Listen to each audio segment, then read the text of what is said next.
Hi, everyone. I am back again. And today I'm going to be going into the deeply intense and haunting synastry chart between R.Kelly and Aaliyah.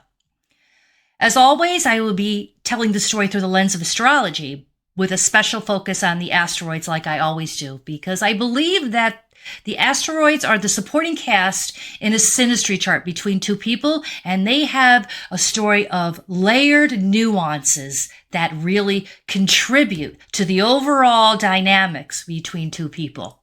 And in this case, it's filled with shadows, secrets, and soul contracts. So I'm going to get started. Now, his Pygmalion conjuncts her Sun and Mars. And Pygmalion is based on the myth of the sculptor who fell in love with his own creation, an idealized woman he carved from marble. So it's about obsession and control masked as love, and molding someone into your version of perfection. Because the myth behind Pygmalion is itself is a story of grooming. And he makes the woman he wants, then loves her. But the statue is perfect and obedient. And it's about control, masked as love, because her identity and sexuality were carved by his Pygmalion conjuncting her Sun and her Mars. Now, his Hades conjuncts his North Node natally. This is crazy because I've talked about the North Node before in a natal chart. Whatever conjuncts your North Node, planets, asteroids, that's going to be the basic theme of your life. What people will either remember you by or where you're going, your destiny in this life. It's a very strong energy. It's like an energy that's like a woven cord, a main woven cord in the tapestry of your life. So like I said, his Hades conjuncts his North Node, and his destiny is steeped in underworld energy. He's going to be remembered by all the shadows, the taboos, and the power abuse. Now, his Hades North Node conjunction, it tells you his life path would always involve darkness, control, even violation, because he dragged others into his underworld, and Aaliyah was one of them. Now, also, his Asmodeus and Eros conjuncts his Sun natally, and the Sun is your identity, your ego. Now, when you have Asmodeus and Eros conjuncting the Sun in his natal chart, you get a man who his very essence is fused with lust, obsession, and domination. Now, Asmodeus is the demon of lust and jealousy and twisted passion. He doesn't love, he possesses, and often violently, because Asmodeus murdered the suitors of women he desired in the Book of Tobit. Now, Eros, on the other hand, Eros holding hands with Asmodeus, this is about desire and passion, but in hard placements, specifically because Eros is holding hands with Asmodeus, the demon, it warps the energy, and it warps it into a seductive manipulation and erotic compulsion. Because you have to understand, Eros is holding hands with Asmodeus. So there's a corruption here between the two of them. Asmodeus corrupts Eros into this compulsion and erotic, seductive manipulation. Now, R.Kelly's, his Pluto and Hypnos conjuncts Aaliyah's North Node. So the theme of the relationship was raw, ruthless power and passion and control in a very dark way. Because Pluto, his Pluto conjuncting her North Node, it's about domination and obsession. Because his Hades conjuncts his North Node natally. So you could have Pluto conjuncting a person's north node and have it be something different, like pure primal passion, which is also an energy associated with Pluto. But in this case, you have to take the whole chart into consideration. And that's why Pluto in this position, it has to do with raw, ruthless power, like I said, and control, because it's also emanating the energies of his north node in Hades and his Asmodeus and Eros conjuncting his sun. Now, the shadow deepens here because he's like the shadow deepens here because, like I said, his Pluto's conjuncting his north node, but it's like he's the lord of the underworld, pulling all the strings behind the scenes. And Hypnos is also conjuncting her north node, so this adds another layer of energy because it shows that she was entranced, hypnotized, dazed, trapped, and confused underneath his spell. And this is a dark web of power, abuse, control, and psychological fog because of Hypnos. Hypnos is like being hypnotized under a spell. And now we get to more darkness, like witchcraft, because his Magian conjuncts her south node. And I've talked about Magian before.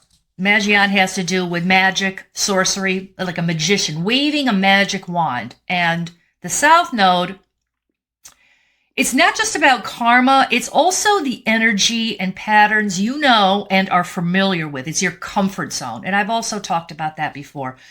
So his Magian conjuncting her south node, it's his influence to her was, it felt like a spell, an unseen power, and that pulled her in really deep. And she felt comfortable with that. It was almost like she was under a kind of like a dark enchantment, which coincides with Pluto and Hypnos conjuncting her north node. And now we have Magian and her south node. So she's pulled into these dark, magical, hypnotic, psychological fog, underworld energy. And she felt comfortable with that because there are certain aspects in her natal chart that I will get to that validate this. Her Ixion is conjuncting his south node. So I have to run through this systematically and tell you how it all ties together. And I don't want to jump around, but her Ixion conjuncting his south node, this is karma, not the good kind. Ixion breaks rules like an outlaw, a rebel. And on the extreme side, Ixion is known to be a murderer. But in this case, since her Ixion is conjuncting his south node, she awakened this energy inside of him. She didn't cause it, but she reminded him of the soul of who he used to be in a past life. And he's comfortable with this energy strongly because it's carrying over into this life with his Hades conjuncting his north node. And like I said, all these energies come together. Nefarious energies are all locking in to his natal chart and into hers as well. Back and forth, sort of like a puzzle pieces clicking. And now the energies are all speaking. Now his Mars and Aletko conjuncts her Pluto. Aletko is one of the three Furies in Greek mythology, goddesses of vengeance who would travel the land and hunt those down guilty of crimes. And she specifically, Aletko, has unceasing anger and relentless punishment. Now, when you have Mars holding hands with Aletko, it becomes a sword, aggressive, punishing and forceful, because Mars is a war planet, and also Mars has the energies of weapons. Now, he may have acted from a place of rage, domination, justified cruelty with her, and it's conjuncting her Pluto. But see, Pluto is no weakling.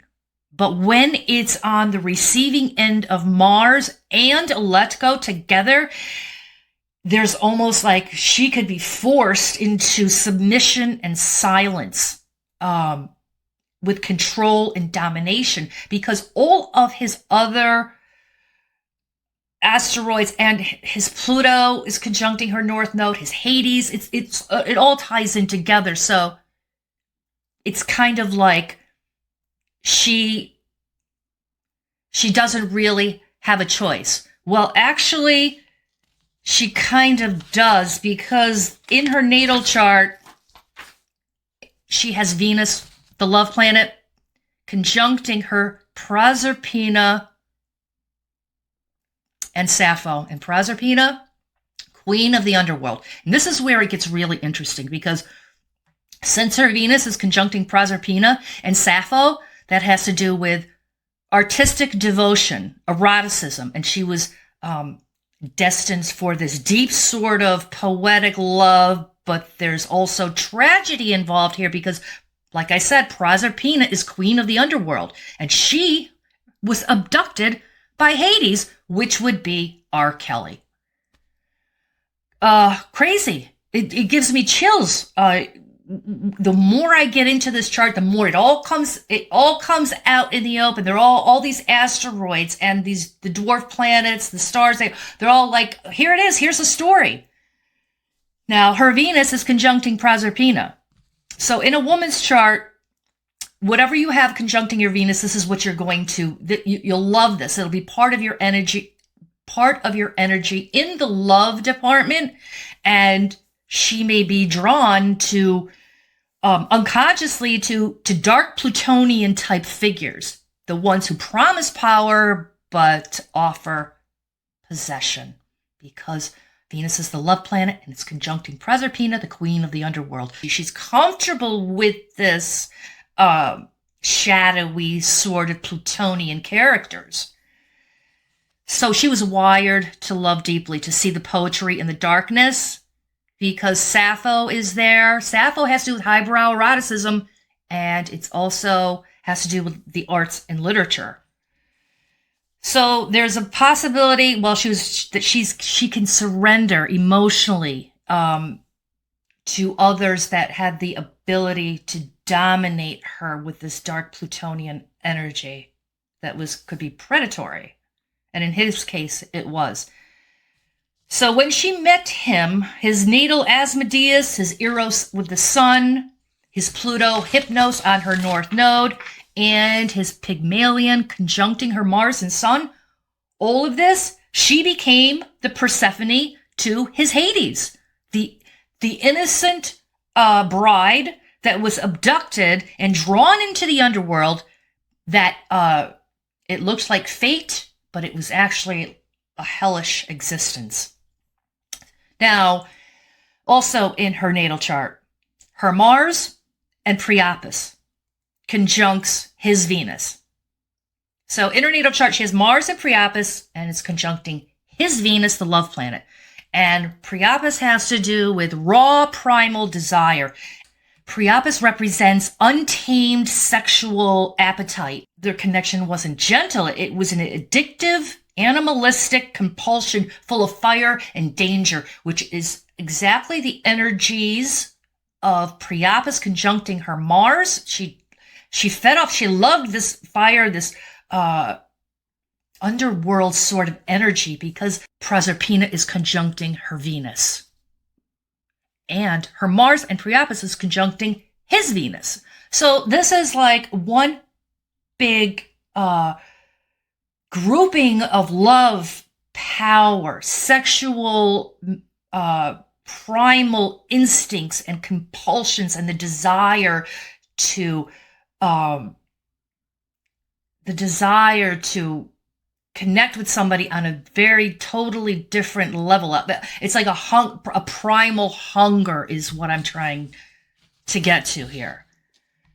He wanted to tame her. He wanted her to be the perfect wife, the perfect marble statue that he carved out. He carved her into, and He brought her this raw sexual energy that was primal and underworld, untamable darkness into the marriage, if that makes sense. I know that I'm going not really off on a tangent, but all of this comes together and you have to fit it into the storyline that all it comes together, and that it eventually at the end it all makes sense. So this wasn't love. In his eyes it was, but his love is masked as obsession, dressed in shadows. And Aaliyah was Persephone, pulled into a world she never chose, and he was Hades, not just powerful, but consuming and dark. And this is not a, obviously this is not a bells and whistles love affair. This is a fairy tale for sure, but it was a dark karmic fairy tale that just collided into underworld darkness. So that is all I have today with these two, and I hope you enjoyed this interpretation, and I will be back again with other Synastry charts. So hit the subscribe button to stay in the loop, and like, share, and subscribe to support my channel. Have a nice day.